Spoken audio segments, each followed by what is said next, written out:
Welcome tonight to the library for our talk on the book Goodnight Irene by the author, one of the authors, Craig Brandon. Thanks for coming tonight. As you know, it's 1 year anniversary. Well, just about. The hurricane came through on August 28th, so you'll get to relive it again tonight, but you'll be dry and the wind won't be blowing as much. Before Craig gets started, I just want to mention, my name is Jerry Carboni, I'm the library director. And we have lots of programs here at the library, so this is one of them, and we're getting ramped up again for the fall. So Craig is here tonight to talk about his book. He's been very many places. He just came over from Albany today after doing a radio interview on WAMC. And he's the editor-publisher of Surrey Cottage Books, which is in Keene, New Hampshire. Craig will be doing his talk, and we'll be fielding questions. And afterwards, we have a couple of guests who will be speaking as well. We have Sandra Daly and Deb Holman from Vermont Recovery. And then Sarah Adams, it was one of the photographers who contributed to the book, and she'll be here as well to give a short presentation. So I hope you enjoy it. Thanks for coming. Thank you, Jerry, for a great introduction. And I want to explain what our book here down there on the corner actually originated in Brattleboro. I was here on Labor Day last year, right after Irene struck, and was talking to some of my friends, and they knew I was a book publisher, and they said, well, what are you going to do?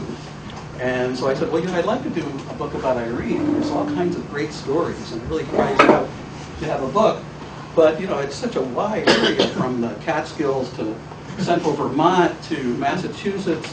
And so one of my friends came up with the idea, well, why don't you hire some freelancers to do it, which is exactly what I did. And that's why there's 3 names as authors of the book. Besides me, Michael Ryan was in the Catskills, and he did the Prattsville chapter. Nicole Garman is from Central Vermont, and she did the Central Vermont chapters. And between that, we collected 300 interviews with people, with survivors of Irene, who told us that story. So we have 300 stories in the book, and we also have 250 pictures. So it's really crammed with interesting things, and that was our criteria, was to put in the most interesting. Because at one level, it's the same story over and over, right? I mean, everybody had a normal life, and then the water came, and then the water went away, and they had to clean up. So we didn't want to tell that story over and over, so we found some other unique stories. I'm going to share a few of them tonight with you. So we'll start out, there she is, Irene. She made landfall on the eastern seaboard. One of the interesting things about Irene is that she doesn't have an eye. Okay? Most, it should be right about there, but it isn't there. And Irene is definitely atypical in that way, that she never really formed. That she was a Category 1, the least destructive form of a hurricane, or so they say. And people here were warned; they knew that it was coming. Here's a picture from the Weather Channel. Here it is down here by Maryland, Category 1, that's what that 1 means. And if you look at that path, okay, Vermont right here is right in the middle of it, right in the crosshairs of Irene. So this was the day before. So people knew it was coming. But take a look at what they have here, right? These are wind speeds. And that's what they were talking about. And if you turned on the Weather Channel, it was all about wind speed and storm surges and that kind of thing. And it pretty much followed this track. But when it got to New York City here, the winds diminished so much that it wasn't a Category 1 storm anymore. It was just a tropical storm. And the Weather Channel people went home, and the national news media decided that the story was over. But meanwhile, Irene came up here, and because it had slowed down, it wasn't going as fast anymore because the winds were less, that it dumped all this rain, and it picked up all the way across the Atlantic into the Caribbean and the east coast of the United States. All that water was dumped in this area up here, from the Catskills to northern Massachusetts to up to central Vermont, up in there. Okay, and that's what we call the Irene zone. These are the towns we focused on in our book. Waterbury, Woodstock, Rochester up here in central Vermont, Wilmington and Brattleboro in southern Vermont, Greenfield and Williamstown in Massachusetts, and Schoharie and Prattsville in New York in the Catskills. And what all those places have in common are tall mountains. Okay? And what happened with the mountains was that if when rain hits on a flat area, it just spreads out evenly. But when it hits on the top of a mountain, it has gravity to contend with. And that's what happened with Irene. It dropped a whole month's worth of water, worth of rain in one place, and then it rolled down the hillside, gathering energy from gravity as it rolled down the hill. And one climatologist told me that it was like a roof. If you have a flat roof, the water spreads out in all directions. But when you have a pitched roof, like with a mountain, it comes down the pitch, gets into the gutter, and then goes down the downspout. And places like the Whetstone Brook were the downspouts of Irene. That's where all that energy went to, not just the energy from the water, but the energy from gravity pulled that in there, and that's why it was so destructive. Okay, so here's how much rain fell. These are the official readings here. And East Durham is the highest one. But these are only the National Weather Service official observation centers.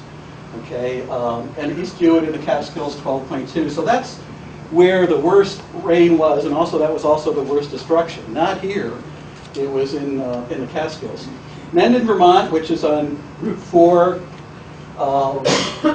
just east of Rutland, had the highest in Vermont. Now that 11.25 is a state record. Okay, that's the most rain that ever fell in 24 hours in Vermont history, anywhere. And then Savoy, Massachusetts, which is one of the places we talk about in the book, Shelburne Falls, and then Walden, Vermont, 7.6. But besides these official reports, there were unconfirmed reports in various areas of 14 to 16 inches of rain. You know, now that's a lot of rain, right? That's like this much rain, all falling at the same time. So that's the key, the first part of the destruction, and gravity did the rest. Okay, so months worth of rain, wall of water rushed down stream beds, including the Whetstone Brook here. And this is what happened. Okay, this is a Schoharie Creek in upstate New York. Okay, and it flows this way from up here down through here. And it usually has a stream bed, which is right in here, okay, a narrow stream bed. In fact, you could walk through this water. It's only about ankle deep. That's what I was just up there today, and that's all the deeper it is now. It's just a little trickle. Okay, so that's the normal flow of the Catskill Creek. But if you look at all these buildings here, okay, they're all flooded. You know, the various stages of destruction. And then this went through the village of Schoharie and further down, flooded Albany and Troy all the way down, and even there's a picture from space of brown water coming down the Hudson that you can see. And that's topsoil from all the areas up here. And including Sam's Outdoors canoes that floated away are in there somewhere too. Okay, so here's a place you recognize, right? Not too far away. And this is what it looked like, but only for a few hours. Okay, here's the latches down here. Here's Sam's over here, Flat Street. But that's about as high as it got. But you have to think of all these basements here. You know, the furniture store over here and the Flat Street Tavern there. All those basements were filled up all the way to the top. Okay, water went into those buildings and filled them up.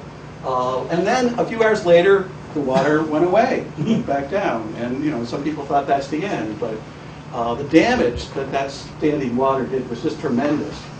Just a year later, it still hasn't been cleaned up. Okay, and this is central Vermont. Now, we're going to talk a little bit about why this isn't a good idea to walk in this water, because it isn't just water, right? It's, you know, I'm going to show you in a minute what is actually in that water. And if these guys had any knowledge of that, they wouldn't be in that water. This is the fire station in Waterbury. Okay, these are the people who were supposed to protect you, the firemen, right? And they're flooded out because the fire station was built on a floodplain. You know, probably not a good idea. But you can notice they got the trucks out. Okay, they knew the water was coming up, but they have this emergency equipment here.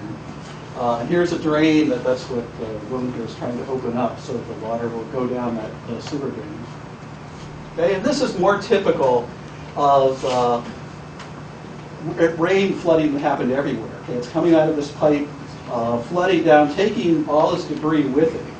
And part of the damage wasn't just water, but the debris flowing against, because it takes out bridges, it takes out culverts, blocks them so that the water has to go over the road. And again, this phase of the storm only lasted a few hours. It was different hours in different places, but it quickly went away. Okay, this is Shelburne Falls, Bridge of Flowers. Has anybody been there? Where is that water usually? 50 feet below. Okay? 50 feet below this bridge. Now, this was taken when the storm wasn't actually at its height. At its height, the water actually went over the top of the Bridge of Flowers. And it's a 100-year-old trolley bridge. They were really worried that it wasn't going to make it with all that water flowing over it. So, just tremendous. If you go there now, this is really hard to believe that the water actually got that high. Okay, so besides that, the actual flooding, the next thing is destroyed buildings. And what happened was the buildings that were in the way of the storm, their foundations were washed away. So besides being filled up, they were actually knocked down. And those were the most destroyed buildings. And every one of the Irene towns had some of those. Okay, this one is in Rochester, Vermont. And the one's taken from a helicopter, but the water rushed down from this hill in the back here, and then rushed right through the building, destroyed the foundation, and the building just fell down. And this building has since been removed. This was a private home. But that's the destruction. It wasn't even on a river. Okay, this wasn't the White River. This was just a small little stream that expanded tremendously during the flood. Okay, this is Killington Mountain, which is very high up, and you would think that it wouldn't get that much flooding, but it pretty much destroyed this building.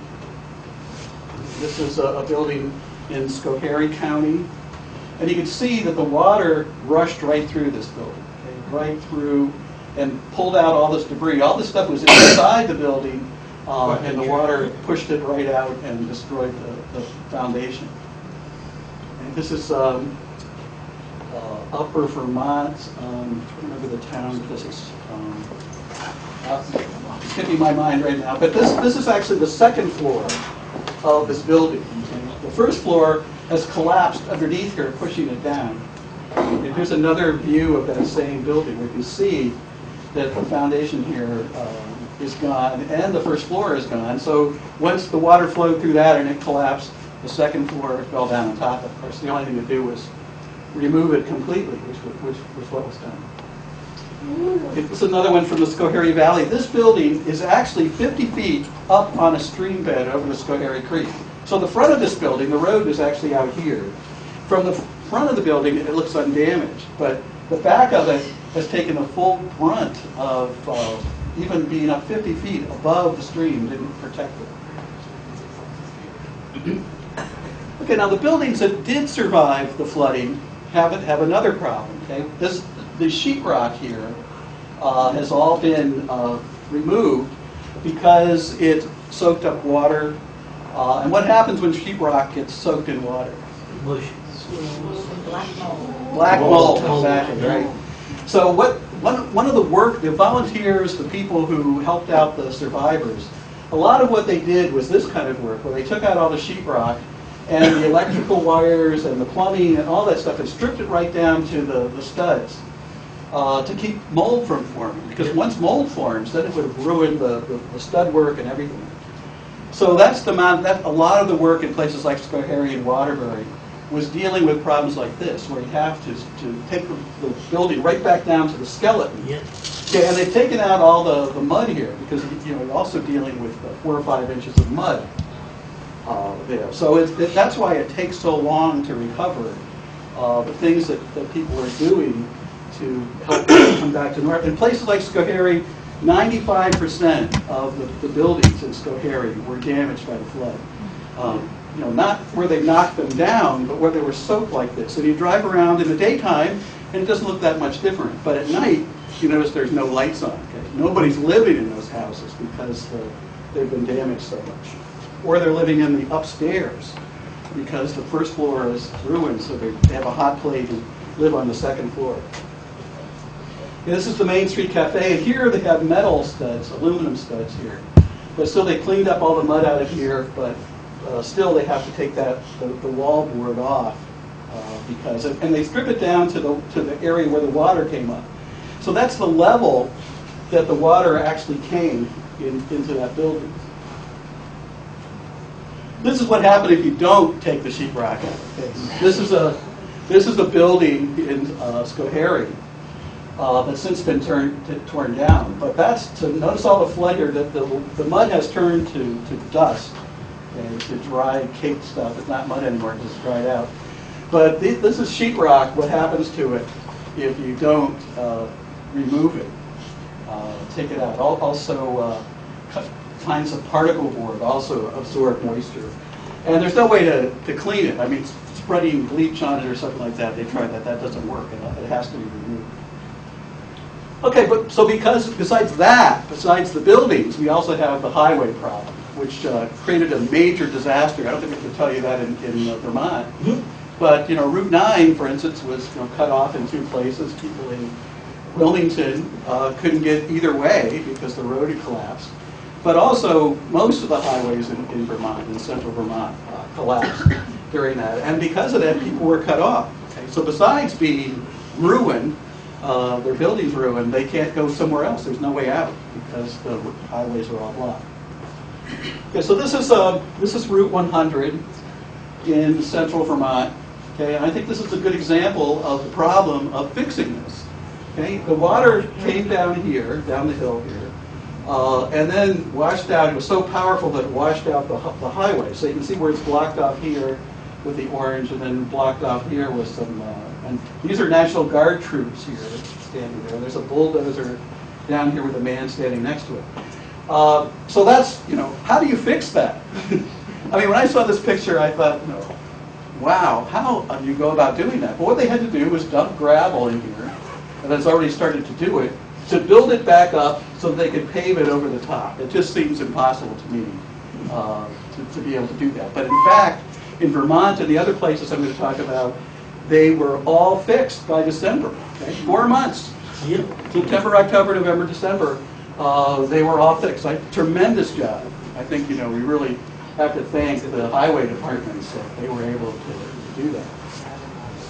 And here's another one in Vermont. Okay, it's washed out in several places here.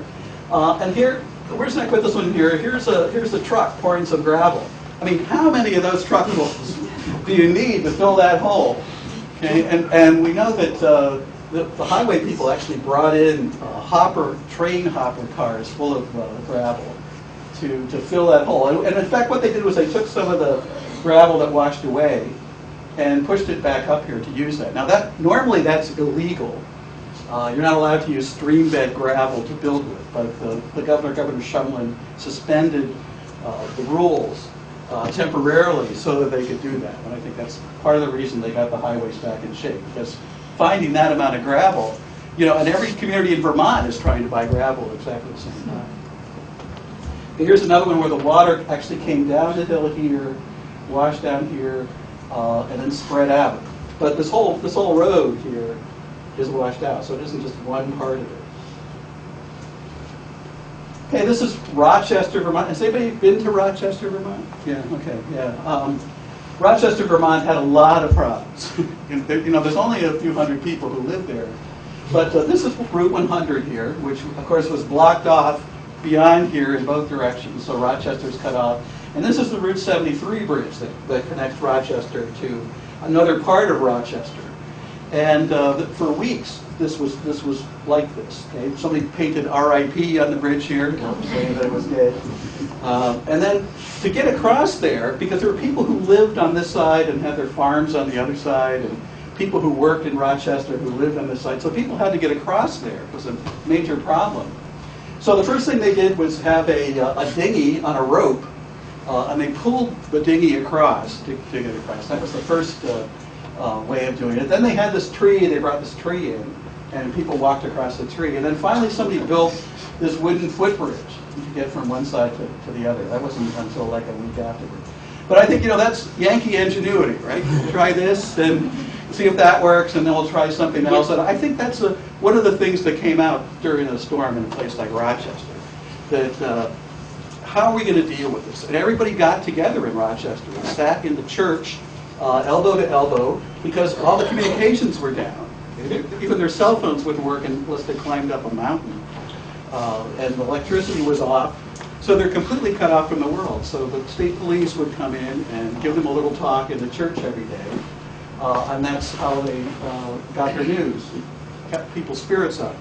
Also, Rochester, just beyond here, just over to the left of this, there is a cemetery where a small little stream, a scenic little stream that was in the cemetery, turned into this roaring monster and opened the graves in the cemetery. And this part of Route 100 actually had corpses on it when people went there. So besides everything else, besides that they're isolated and the bridges are cut off and all of that, they have to deal with these corpses on the road. And how do you identify them? They don't have names on them, so they had to figure out how to put that together. Just amazing. I don't know how the people in Rochester could cope with all this stuff. Okay, this is near here. This is South Newfane. Does anybody here know the name of this road? Yeah, that's right. Hill Road. That's right. Yeah, I didn't remember. That's what I did. So here, this is real typical of roads that were washed out by Irene. Okay, where there's still a little bit left. It's not completely gone, but there's no way, even on this side of the road, there's no way you can drive on it. And here's the water, the roaring water here. This was on Monday. So that's still Irene water rushing through there. And you can see how that powerful stream just kept eroding the bank and eroding the bank until it collapsed in there. Okay? And again, the only way to fix that is to pile up gravel into the bed. That's how you fix it. Okay, this is Route 2 in Massachusetts. Okay, this car wasn't actually there, it was further back, but the road kept eroding. The person who took the picture told me that, and it didn't actually fall in there. That's pretty precarious on the edge there. And a lot of people were stuck that way when the roads collapsed. Okay, this is the same area, Route 2, Mohawk Trail in Massachusetts. Again, they fixed this by Christmas time. All these, and if you know that road, it's very curvy road, very isolated. And managed to put it back together. Okay, I'm going to talk a little about trailer parks because they were a particular issue. Everywhere we went and we said, where's the worst damage? They directed us to trailer parks. And sometimes they weren't even there anymore. They were just these plains where there used to be trailer parks, but they were all completely washed away downstream, or they were crushed like tin cans and all thrown in together. It's amazing to me that more people didn't get killed in trailer parks because they were really damaged. There was one in the Catskills that died in a trailer park where she was isolated, but most of those people got out in time, and I think that's the key to that. Yeah. And this is one in Conway, New Hampshire. You see all the damage out there. This is a couple days after Irene, but all these trailers are ruined here. Have to be carted away, can't be repaired. This is one in near here, north of here. I'm trying to remember what starts with a W. Wordsboro. Yeah. Wordsboro, that's where you get. And this is just off Route 100. And it's on a stream on the back. I think that's the Deerfield River back there, but it just came through and destroyed the building. I mean, there's no way to fix that.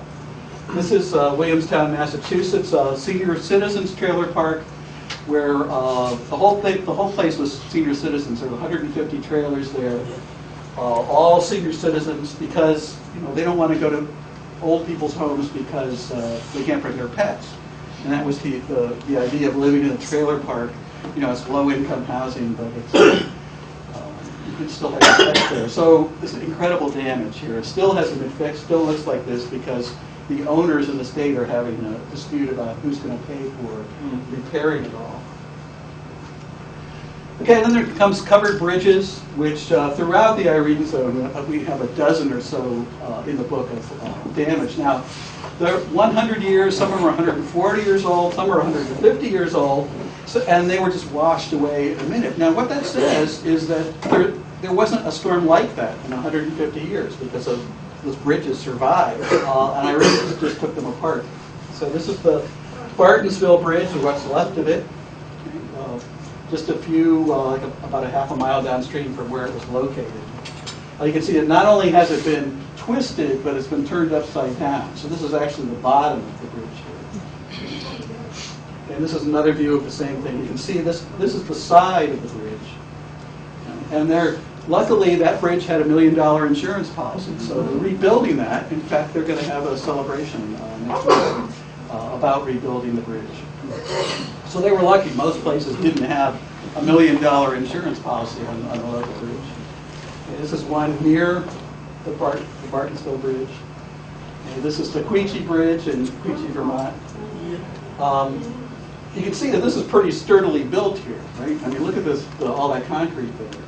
But they wiped out the approaches, and they're going to rebuild this bridge. There's some dispute about exactly how it's going to rebuild, but they're going to do that. This girder here was placed there afterwards to hold up this pipe, which is how the water supply that used to go in the bridge served the other part of the village of Quechee. Okay, this is West Windsor, Vermont. This was actually a mile or so downstream, washed down. Had to be the mile. Okay, this is the bridge in Greenfield, Massachusetts. It's actually was rebuilt after a fire in 1969. But what it did here was it actually recarved where the stream bed went. This is the Green River, and kicked up all this debris here. So actually they had to relocate the river back where it was supposed to go underneath the bridge. All right, so it wasn't just water, okay? All this, I mean, we call it water out of convenience because it sort of looks like dirty water and it flows downhill, but what was really in there? Okay, so here's Bernie Sanders talking to Al Wurzburger in Wilmington, and you can see in his hand here, he has this mask, okay, and the woman over here is wearing it, okay? So they were told the first day nobody knew to do that, but after the second day, all that mud that got washed in by Irene turned into toxic dust. Okay? And they were warned not to breathe it. You know that it was not only was it bad in your respiratory system, but here's what it had in it: okay? Heating fuel from storage tanks that were knocked over, gasoline from gas stations, raw sewage from septic tanks and treatment plants, farm chemicals, including herbicides and fertilizer and propane gas from tanks. Okay, not what you want to go swimming in. Okay? And nobody realized that at first. So there's all kinds of pictures of people swimming in the Irene water and that sort of thing. But later on, once they found out what was in it, they didn't do that. Okay, so now at the end here, I want to tell you just 4 of the 300 stories we collected. Okay, and these are particular ones that I think are of interest because they're sort of unusual. Does anybody know where Woodford, Vermont is? Route 9, just this side of Bennington. Okay, and Steve Wright is the town supervisor there. And this is his house. You may have seen it on Route 9 when you go by there. It's on the left as you go towards Bennington. And he built this house by hand. Okay, every one of these stones here, they're all watermelon sized. He carried out of the Roaring Brook and put into place. It took him 8 years to build this house. And when Irene came, he was in Colorado, and somebody said, we got a bad flood here. He said, nah, I built that house myself. It'll survive nuclear war. Nothing will ever knock that house down. So here he is holding that picture of his house with his wife. They built the house for his wife. And finally, they started to send him pictures and said that his house wasn't making it, that it was starting to fall apart. Okay? And after Irene, this is what it looked like. Oh, God. So here's the Roaring Brook back here, where they took it. And what happened was there were wood frame houses on either side of this house, undamaged, not a single bit of damage. That somehow the stream hit the other bank, he told me, and then came right at his house, and it withstood a lot of it. But hour after hour after hour, pouring that water through there, turned it into this. And this is what it looks like today. If you go through Woodford and look over to the left, you'll see that. It looks kind of like a ruin from an old civilization, or a colonial house or something. But he did get some FEMA money, but he told me he's not going to rebuild. That he did it once, and he's old now, and he's not going to rebuild it. And he wants it to stay there as a sort of monument to Irene and what tropical storms can do. Okay, the other one is Anastasia Ricard's yellow house. Now, if you read the New York Times, you probably saw a picture of her house that became famous in the storm. And this is what it looked like before the storm. This is from a Google map that we found. What it looked like: white picket fence, painted lady, Victorian, three-story house, quite beautiful. Okay, and then this is on Main Street in Prattsville, where the water just came down the street, up to the second story. So up to about here was engulfed in the water. And this is what it looks like after Irene. And it's actually tilted. All this dirt has floated here. The windows are broken. The porch here has been torn off. And people have sprayed graffiti on it because it was so famous. TV stand-up people actually did their live shots from in front of this house because it was so distinctive with the blue and the yellow and that sort of thing. And then after that, it had to be torn down. And this is the front cover of our book, is this house. Here's the blue roof of it being torn down. And these are people that grew up in this house. All three of them were born in that house and was in the family all that time. And David Ricard has a window here that he saved from the house to have a souvenir from the house that he grew up in. Okay, the Vermont Standard is a newspaper in Woodstock, Vermont, weekly newspaper, the oldest weekly newspaper in Vermont. And it had a tradition of never missing an issue. In 158 years, it never missed an issue. Okay? No matter what happened, previous hurricanes, floods, paper shortages, they never missed an issue. But then Irene came, and this is what the building looked like. The whole front has been pulled out. This is the publisher, Philip Camp, there in the boots, standing outside. And inside, this is what it looked like. So this is Monday, the day after Irene, they took this picture. All the computers are gone, all the records are gone. The building itself is ruined, had to be torn down. So what do? Well, they got to get, the publisher, Phil Camp, said he wasn't going to let Irene keep him from publishing. So he actually went in there, gathered up the hard drives and the computer out of this mud, found a new building, put the paper together, and by Friday, okay, this is what it looked like on Monday, and by Friday, they put out the paper. And it got there. And they had been nominated for a Pulitzer Prize because of overcoming this adversity. I just could not believe it when they showed me this. I mean, they couldn't really deliver it because all the roads were down, so they delivered it by all-terrain vehicle and brought it around to people's houses. So, I mean, I think that's one of the most resilient stories I've encountered. Okay, then Leslie Price. She was the village clerk in Schoharie, and she had 2 beauty parlors. Well, here's all the things that she had. She had a beauty parlor in Schoharie. She had another one in Middleburg that just opened up. She was a village clerk, so she worked in the village offices, and she had her own house in Schoharie. All 4 of those were ruined in Irene. Irene came in, tore those beauty parlors apart. The village office was destroyed, including the hard drives. The village records were lost. And then finally her own house, which she still owed $70,000 on, had to be torn down. Okay, so when she told me that story, I mean, it was just amazing when I sat down and told me that story. But there she is smiling, okay? That's her FEMA trailer, built on where her house used to be. And she told me that, she was still hopeful. And the only time she cried was when she told me about the cat, which was still missing, and that she still hoped it would come back. So one strong woman, I'll tell you that to deal with all that. I mean, that's pretty unbelievable. Yeah. So this is what one of her beauty parlors looked like. Okay, there's all mud down here. This is on 2 days after Irene. Computers are all ruined. Equipment's all ruined. Soaked in the water. The water actually came up to this level.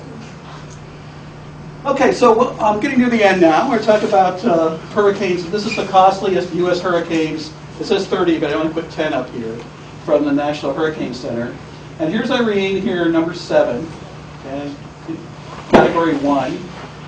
15.8 billion with a B dollars in damage. And then Katrina, of course, much more than that. Katrina is by far the most costly hurricane that we've ever had. But if you look at this list, I mean, take a look at these years, okay? Now, this is the hurricanes from 1492 to the present. So that's 500 years to pick from. And look at the number of hurricanes that happened since 2000, happened in the 21st century. 7 out of the 10, okay, happened in the 21st century. To me, that's very telling. Okay? You can call that global warming, you can call that climate change, but something's going on, okay, undeniably. And that's what makes me think that Irene won't be the end, that we'll have other hurricanes that will occur maybe soon, maybe, but eventually more will happen. There's no reason. There's nothing we can do about climate change, right? It's too late. But what we can do is take steps to prevent it. So here are some of the things that people told us need to be done to prevent the amount of damage that happened with Irene. Redefine what is a floodplain. Okay, a lot of houses were on floodplains and didn't know it because the legal definition of floodplain was sort of vague and places were grandfathered in. But if you don't live in a floodplain, you can't get federal flood insurance. So what you need to do is really take a new look at what is a floodplain. Draw the new maps so that people know what to expect. And then take some precautions in those areas to know what's happening. Because a lot of people told us their houses never flooded before. They never had a threat of flood, and it's suddenly their houses are demolished. Build better bridges. The bridges that collapsed, for the most part, were ones that were built on piers with the foot in the water. And what happened with those is the water dug up the piers and then the bridge collapsed. But there's another way to build bridges, where you build what's called a long span bridge, where you build it from one shore to the other shore. So none of it is actually in the water, and those bridges lasted a lot better. Do anybody know why they don't build all bridges long span? More cost. It's what? Money. Money, yeah, exactly. Yeah. It costs a lot more money to build a long span bridge. But you got to think that if you want to do something that's going to survive, you don't want to be cut off like Rochester was. It had those bridges. And a simple thing like increasing the size of culverts. Culverts are those pipes that carry water under the highway. And what happened during Irene, the reason we had this major highway collapses was those culverts got clogged up with water and trees and things. And then the water had nowhere to go but to flow over the highway, which was ruined it. So making those bigger, again, it costs more, but that would do a lot to prevent future storms. Relocate emergency centers. Now, I realize I'm talking in Vermont, but really, you would think that somebody would have thought that building Vermont State Emergency Center in a floodplain in Waterbury, that somebody would have thought, maybe that's not a good idea. And we know what happened, right? During Irene, the state office complex in Waterbury flooded, and the Emergency Management Center was out of business. They lost their telephones, lost their internet connection. And when you called the Emergency Management Center, what you got was a busy signal. Or somebody would say, leave a message. And to give credit to Vermont, they moved it quickly to Burlington. They got it out of there. But a lot of towns still have the emergency centers in places where they're vulnerable. Okay? Change the standards for trailer parks. We saw what happened to trailer parks. Okay? And there are stronger rules now, but a lot of them were grandfathered in. So a lot of old trailers are still operating under the old rules. And that's incredibly dangerous. We need to enforce it. There's rules about anchoring trailer parks. There's rules for why you don't want them to be in a floodplain. Those need to be changed because those are the most vulnerable people, the low-income people who live in those. So, really were damaged the most and still haven't found their way back. And then early warning alerts. A lot of the reason that there were not more people killed was that every town there was somebody, a police chief, a fire chief, who went around house to house and said, get out, you need to get out because the water's coming. And people realized that, but the news media was telling you something else. The news media was saying, Irene's history, Irene's over. Toxic chemicals in the construction of them, and I wondered if that was the case for trailers that were provided to people. I haven't heard that. I mean, there aren't too many FEMA trailers in Vermont, right. And I'm not sure why that is. In Schoharie, you go down the streets and every other building is a FEMA trailer. And that's not that impressive too. So I'm not sure why there aren't more FEMA trailers. Maybe it's because of that, because of formaldehyde and that sort of thing. But I haven't heard any complaints about the quality of trailers. I wondered if they'd improved them at all. Okay, if there's no other questions, I'll have Sarah Adam, who's here, who's going to talk a little bit about the day she took the pictures for our book. Where she went on Flat Street and took those pictures. Hello, I'm Sarah. I do graphic design at the Bradford Food Co-op. So at the time last year, we were our offices were on Main Street. So we do a lot of walking back and forth from the co-op to the street and back and forth. So and I walk to work every day because I live just up the road. So my walk to work that day was really strange because I went down William Street past the Whetstone, Gallery? the art spaces, the Whetstone Gallery, the art spaces. Oh, the Center for the Arts. The Center for Arts, yeah. So we saw like it used to be a little bit over the river, and then the river kind of took it away and collapsed half the building. So I got some photos of that, just the bottom just dropping into the water, which was terrible. And then the road being all covered in dust and stuff. And then all the cleanup that day on Flat Street. I mean, for the first couple of days, couldn't even walk on the street. Eventually, you could get there, and just all the work that everyone did together. Everybody from the community coming together and helping these businesses drag all the stuff out, and rinse everything off. And the Boys and Girls Club, Navasi, Dottie's, and all the Church Street offices, the dentist office, and those spaces out there. It was just really amazing. I was just running around with my camera, and just documenting it all. So it's just such an amazing event, and I was very proud of this town for helping out and everybody just working together. It was very touching, I thought. Big questions for Sarah? She knows the odor. The owner? Odor. Oh, the On odor. frost, Oh. especially. Yeah. You get in the mail after it dried out. Yeah. The official dust. It was very dusty. Yeah, it was kind of scary to walk through. I'd come home and rinse my feet off. And They had that sign up there. Did you see yeah, I it? saw the sign. I didn't grab a photo of it That's though. what it smells like. Yeah, that was pretty funny. I smelled water. Yeah. When I was out there watching it, you smell the sewer.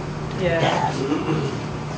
Yeah, we were at the bridge when, the Whetstone was just like everything, like the lumber from Sosasma was flying down the river, and then the main tank, so it was really scary. Yeah, we almost couldn't get back to where we were going because the bridge was closed off after a while. And two of my friends' cars got lost on Oak Street in that parking lot. They made the news. They couldn't get their cars in time, so.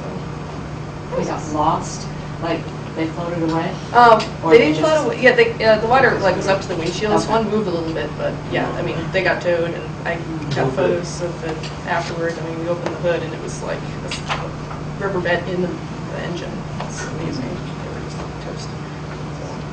And of course, up higher on William Street, where I live, the way the part of the bridge washed out, and a bicyclist the following night rode his bike and fell into the crevasse and died. Okay, then the next person we're going to have talk with us is the Reverend Sandy Daly of Southwest Vermont Long-Term Committee, and she's going to talk about the recovery, where things stand now after Irene. Thank you for giving us that picture. Soon after the storm, a number of different service organizations, emergency planners, and faith communities, along with FEMA and 211 came together and sort of evolved into the Long-Term Recovery Committee, of which there are 9 around the state. So we're focused on Windham County. And initially we had 15, in Windham County, about 1,500 names of households that had been affected and had actually applied for FEMA grants. So there are people who didn't, so we obviously had more than 1,500 households. But what we did was went about methodically trying to reach all of those people to see if they still had unmet needs after insurance and FEMA money and any other grants that they might have been able to make application to. At this point, we have about 250 cases that are still open. So the good news is there's 1,250 cases that are closed. The bad news is there's still 250 households whose lives are in some way still in turmoil from the effects of Irene. It may be that they have debris in their yard that they haven't got a way to clean up, or it may be that their house was totaled and they have no place to live. So there's a broad spectrum. Most of the cases that we're still working with are the more complex cases. If it was something that could be resolved, then by now, if it could be resolved easily, by now, either through volunteer efforts or through some of the various resources that are available through either government or social services, needs have been met. So the ones that are left are people who may have had pre-existing conditions, either poverty or disabilities or more complex cases, so that they didn't have the resources to put things together. So it's going to take longer to work with those, with the folks in those circumstances, because their needs are multifaceted. So trying to put all the pieces together for them is more complex. And then some of the other cases that we're waiting for are either mobile home buyouts, where they need to be totally replaced, or we need to find a different circumstance. People whose land is actually gone, or house is actually gone, and yet they may still have a mortgage, and how to help them put the pieces together to be able to go forward. The other thing is that it's taken a while to get to the point with some people's circumstances where we can actually do construction, or where volunteers could go in and help out. So there is still work to be done, and there are still ways that people can respond to their neighbors. And perhaps one of the simplest is to be a neighbor, is to look out for the people who live near you or that you know, and say, how are you doing? Because we need to tell the story over and over again in order to be able to move forward. And there comes a point when you don't want to tell the story again. And that perhaps is a good sign. So that's one. Another is to pay attention to what you hear about opportunities for volunteering. There's all kinds of ways to volunteer. We're still administering funds to people, and so United Way is the fiscal agent for all these agencies. So you can still contribute to the efforts, and those monies go directly to folks who are still trying to resolve their circumstance. They say, of course, this is a learning curve for all of us. We're not used to having disasters in Vermont of this kind. But they say that long-term recovery, it's not unusual for some folks for it to take 2 to 5 years. And that doesn't mean to then be like pre-Irene, that just means to be at a new normal. Because for some folks, there is no way of going back. We saw that man's beautiful house that he built by hand. There's no way to restore that. So to help people move forward. One of the things that we're trying to pay attention to is putting things in place, learning from what we've been through over this past year, so that if, and perhaps I should say when, the next crisis comes along, we won't have to relearn all of this again, but we'll be able to sort of put the gears into motion and respond quickly and efficiently. So it's an ongoing effort, and we appreciate support from folks, and again, just remembering that there are folks still struggling. There are lots of events going on over the next week or two.